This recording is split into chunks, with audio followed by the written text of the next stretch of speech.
آج یہاں ہماری بیٹیوں کی عزتوں کے ساتھ کیا ہو رہا ہے آپ کے سامنے؟ یہ تو ایک یونیورسٹی ہے، میں سچی بات کر رہا ہوں، ہمارے بہاولپور میں ابھی بھی کچھ نہ کچھ، ہمارے اس بیک ورڈ جنوبی پنجاب کے ایریے میں ابھی پھر بھی کچھ نہ کچھ حیا موجود ہے ان علاقوں سے، اپر پنجاب کے حوالے سے پھر بھی ماں بیٹیوں کے اندر حیا موجود ہے۔ کیوں؟ جو وہ دیہاتی علاقہ زیادہ ہے، اور جتنے دیہاتی لوگ ہیں وہ دین کی طرف زیادہ توجہ رکھتے ہیں، دین کی طرف لگاؤ بھی زیادہ رکھتے ہیں، محبت بھی زیادہ کرتے ہیں، قدر بھی کرتے ہیں۔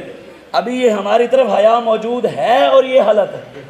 سوچیں ملتان میں تو اس سے بڑی یونیورسٹی ہے، اس کے ساتھ کیا ہوتا ہو۔ علامہ اقبال کہتا ہے نا، بیگانہ رہے دین سے اگر مدرسہ زن، ہے عشق و محبت علم و ہنر کے لیے موت۔ اقبال کہتا ہے اگر تم نے پڑھانا بھی ہے بچوں اور بچیوں کو اکٹھا پڑھانا بھی ہے، پہلے تو بات ہے، اقبال کہتا ہے یہ مدرسہ اذان جو ہے نا، یہ جو اکٹھے پڑھ رہے ہیں، اقبال کہتا ہے پہلے تو ہونا نہیں چاہیے، اگر پڑھانا بھی ہے تو پھر ان کی دین کی بنیاد اتنی مضبوط کرو بیٹیوں کی، اگر وہ یونیورسٹیوں میں جائیں بھی صحیح تو مغربی نظام ان کے اوپر غالب نہ آ سکے، وہ مغرب کی بات نہ کریں، پھر بات اپنے آقا و مولا کی کریں۔ یہ تو ایک ہے، ملتان کی کیا حالت ہو، لاہور کی کیا حالت ہوگی اگر یہاں سے پردے اٹھائے جائیں۔ آپ اسلامی یونیورسٹی اسلام آباد چلے جائیں، وہاں کی کیا حالت ہوگی، جائیں دیکھیں۔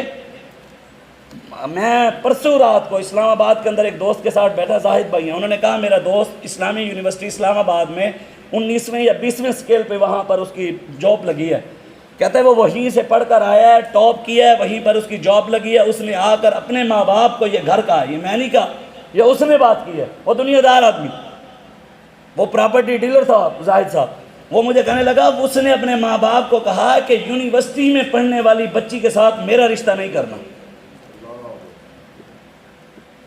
یہ اس کے الفاظ ہیں جو خود یونیورسٹی سے پڑھ کر آیا۔ تو ہم تو پہلے ہی کہتے تھے، ہمارے بڑے پہلے کہتے رہے کہ اگر بچنا چاہتے ہیں، ہم یہ نہیں ہے کہ یونیورسٹی کے نظام کے خلاف ہیں، نہ ہم یہ کہ پڑھنا نہیں چاہیے، بات یہ ہے جو اسلام نے ہمیں طریقہ دیا ہمیں اس پر چلیں گے تو کامیابی ملے گی۔ حضور نے خود فرمایا صلی اللہ علیکم ذلن، جب میری امت غلط راستے پر چلے گی تو اللہ ان پر ذلت مسلط کر دے گا، لا ینزعہ، ذلت ختم کبھی بھی نہیں ہوگی، جتنا مرضی یہ کوششیں کر لیں، جس طرح مرضی چل جائیں، حضور نے فرمایا ذلت اس وقت ختم ہوگی حتی ترجعوا الی دینکم، جب یہ دین کی طرف واپس آئیں گے ذلت ختم ہو جائے گی، آنا دین کی طرف پڑے گا۔ امام حسین نے گھر میں بیٹھ کر دعا نہیں مانگی کہ یا اللہ یزید کو تباہ کر، گھر بیٹھ کر مسجد نبی میں نمازیں نہیں پڑھی، گنبد خضراء پہ بیٹھ کر تویز نہیں دیے، لنگر نہیں کھائے، نذرانے نہیں لیے، حسین نے میدان کربلا جا کر اون محمد دے کر، علی اصغر دے کر، ان کا خون دے کر حسین نے دین نہیں بیچا۔ ہم چند ٹکوں کی خاطر دین بیچ کر کہیں کہ ہم حسینی ہیں؟ حسین تو وہاں چلے گئے، اگر حسین کے ہوتے ہوئے مسلمانوں کی بیٹیوں کی عزتیں محفوظ ہوتی تو پھر آج حسینیوں کے ہوتے ہوئے مسلمانوں کی بیٹیوں کی عزتیں محفوظ کیوں نہیں؟ آج کیوں ایک بہن نے پکارا تھا محمد بن قاسم کو، 16 سال 9 ماہ کا جوان، وہاں سے 17 سالہ نوجوان آ گیا مدد کے لیے۔ آج لاکھوں ماں بہنیں ہمیں پکار رہی ہیں، کہاں ہے محمد بن قاسم کے وارث، کہاں ہے صلاح الدین ایوبی کے وارث؟ بس ہمارا یہی ایک بات ہے، ہمیں جب بھی کامیابی ملے گی، انقلاب آئے گا، تبدیلی آئے گی، وہ رسول اللہ کے دین کے ساتھ آئے گی۔ اقبال کہتا ہے فتویٰ ہے شیخ کا یہ زمانہ ہے قلم کا، دنیا میں اب رہی نہیں تلوار کارگر، لیکن جناب شیخ کو یہ معلوم نہیں مسجد میں اب عواز ہے بے سود و بے اثر۔ وہ اشارہ اقبال کا عبد کا تھا نا، اس نے کہا اب یہ فتوے دے رہے ہیں کہ اب تلوار کی بات نہ کرو، اب رسول اللہ کے نظام کی بات نہ کرو، جی دین میں سیاست نہیں ہے، اے مولویوں کا کیا کام سیاست سے؟ قرآن میں اللہ نے کہا ہے وَمَن لَّمْ يَحْكُم بِمَا أَنزَلَ اللَّهُ فَأُولَٰئِكَ هُمُ الْكَافِرُونَ۔ میرے حبیب جو ہم نے آپ پر قرآن نازل کیا ہے، جو مسلمان اس کے مطابق حکومت نافذ نہیں کرتا وہ کافر ہے۔ اب جو کہتا ہے دین میں سیاست نہیں ہے تو وہ قرآن کا منکر ہے۔ وعد اللہ الذین آمنوا منکم وعملوا الصالحات لیستخلفنہم فی الارض کما استخلف الذین من قبلہم۔ جب دین کے پاس طاقت ہوگی نا، محمد عربی کے غلام اوپر بیٹھے ہوں گے، پھر کشمیر کی بچیاں بھی بچ جائیں گی، پھر فلسطین کی بچیاں بھی بچ جائیں گی۔ جب فاروق اعظم کے غلام اوپر بیٹھے ہوں گے پھر شام کی بچیاں بھی بچ جائیں گی، لیکن پہلے اوپر حضور کا نظام بٹھانا پڑے گا، پہلے حضور کا نظام قرآن کے مطابق فیصلے کرنے پڑیں گے۔ اگر قرآن کی طرف نہیں آئیں گے، پہلے بھی ذلیل ہو رہے ہیں اور بھی ذلیل ہوتے رہیں گے۔ اللہ نے قرآن میں کہا وعد اللہ الذین، قرآن کا حکم حضور کے دور تک تھا، صحابہ کے دور تک تھا، یا قرآن کا حکم قیامت تک ہے؟ پھر اللہ نے کہا ہے وعد اللہ الذین آمنوا منکم وعملوا الصالحات، میرے حبیب میرا ان لوگوں سے وعدہ ہے جو ایمان لائے، اچھے کام کریں گے، میں ان کو اس زمین میں حکومت دوں گا۔ لا یستخلفنہم فی الارض، زمین میں دوں گا، کما استخلف الذین من قبلہم، جیسے ان سے پہلوں کو دی تھی۔ ہم سے پہلے کس کو ملی؟ صدیق اکبر کو، فاروق اعظم کو، عثمان غنی کو، مولا علی کو۔ تو انشاءاللہ اگر ہم مخلص رہے، ہم نے 2 نمبری نہ کی، انشاءاللہ رسول اللہ کا دین آئے گا۔ پھر یہ سب بچیوں کی عزت کی بات بھی ہوگی۔ جب اوپر محمد عربی کا غلام ہوگا تو یہ بچ جائیں گے، یہ یہودی بچ جائیں گے، یہ امریکی بچ جائیں گے۔ ہمیں رب نے نشانی کرین دیا، ہم نے انشاءاللہ ان ظالموں کو اس کرین کے ساتھ لٹکا دینا ہے انشاءاللہ۔ بس دعا ہے اللہ ہمیں اپنی مسلمان بیٹیوں کی عزتوں کے لیے، برما، شام، کشمیر، فلسطین، عراق، چائنا، بھارت، جتنی پوری دنیا میں مسلمانوں پر ظلم ہو رہے ہیں، اللہ ہمیں ان کی مدد کی طاقت عطا فرمائے۔ یہ نہیں کہ ان کی غیبانہ مدد تو 75 سال سے نہیں آ رہی، دعائیں مانگ رہے ہیں یا اللہ کشمیر کی غیبی مدد فرما، فلسطین کی غیبی مدد، وہ تو نہیں آئی۔ اب ہمیں اللہ طاقت دے کہ ہم حضور کی تلوار اٹھا کر ان بیٹیوں کے لیے جائیں۔ اللہ ہمیں ہماری مدد فرمائے، طاقت عطا فرمائے۔ ہم ڈاکٹر عافیہ صدیقی کے لیے نکلیں، اور ڈاکٹر عافیہ صدیقی بھی انشاءاللہ رسول اللہ کے غلام آئیں گے تو وہ آ جائے گی۔ پہلے تو ہماری دعا ہے اللہ تعالیٰ اس کی غیبی مدد فرمائے، اس کو جلد رہائی عطا فرمائے۔ حضور نے فرمایا ہے جی العلماء ورثۃ الانبیاء، انبیاء کے وارث کون ہیں؟ ہمارے لیے حضور کے فرمان کے بعد آنکھیں بند، دنیا کا کوئی مرضی اٹھ کر کہے ہم اس کی طرف نہیں دیکھتے، ہم پہلے اپنے آقا و مولا کی طرف دیکھتے ہیں۔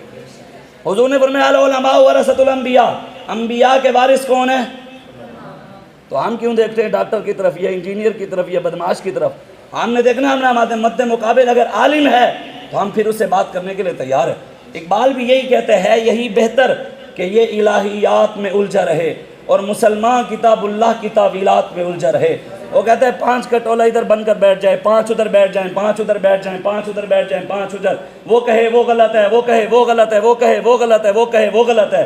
اقبال کہتے ہیں ہم نے اس کی طرف نہیں دیکھنا، ہم نے دیکھتے ہیں تو امام اعظم ابو حنیفہ کی طرف دیکھنا ہے، ہم نے دیکھنا ہے تو امام شافعی کی طرف دیکھنا ہے، امام مالک کی طرف دیکھنا ہے، امام احمد بن حنبل کی طرف دیکھنا ہے، ہم نے دیکھنا ہے تو امام فخر الدین رازی کی طرف دیکھنا ہے، ہم نے اگر دیکھنا ہے تو امام ربانی مجدد الفسانی کی طرف دیکھنا ہے، ہم نے دیکھنا ہے تو ہمارے بڑوں کی ہستیاں موجود ہیں، ہم لوارث تو نہیں ہیں کہ ہمارے بڑے نہ ہوں، ہم نے ان کی طرف دیکھنا ہے۔ تو ہمارے بڑے بتا کر گئے ہیں، ہمارے آقا و مولا صلی اللہ علیہ وآلہ وسلم۔ مختصر، حضور علیہ الصلوۃ کے دور کے اندر مدینے کے بازار کے اندر مسلمان کی بیٹی کی یہودی نے چادر کھینچ لی، خبر حضور تک پہنچی تو میرے آقا و مولا صلی اللہ علیہ وآلہ وسلم، آپ نے یہ نہیں کہا صحابہ جاؤ بدلہ لے کر آؤ، یہ نہیں کہا کہ ہم بیٹھ کر دعا مانگتے ہیں کہ وہ یہودی وہاں برباد ہو جائے، تباہ و برباد ہو جائے۔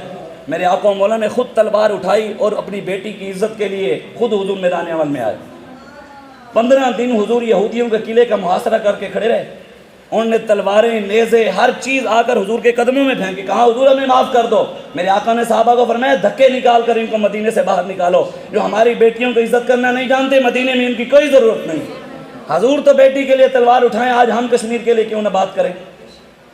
آج اگر ہر کسی کی عزت ہے، ڈاکٹر کی عزت ہے، انجینئر کی عزت ہے، دنیا دار کی عزت ہے، یہاں ہر حاجی کی عزت ہے، ہر مولوی کی عزت ہے، مجاہد دہشت گرد کیوں ہے؟ قرآن میں اللہ کہتے ہیں یا ایھا النبی حرض المؤمنین علی القتال، میرے حبیب مسلمانوں کو کافروں کی گردنیں اتارنے کی طرف تیار کرو۔ حضور کا نام ہے نبی القتال۔ اگر سرکار کی آمد مرحبا ہے تو بدر میں جانے والے کی آمد بھی مرحبا ہے، اگر دلدار کی آمد مرحبا ہے تو احد میں جانے والے کی آمد بھی مرحبا ہے، اگر سونے کی آمد مرحبا ہے تو خندق کھودنے والے کی آمد بھی مرحبا ہے، نبی السیف کی آمد بھی مرحبا ہے، نبی الملحمہ کی آمد بھی مرحبا ہے۔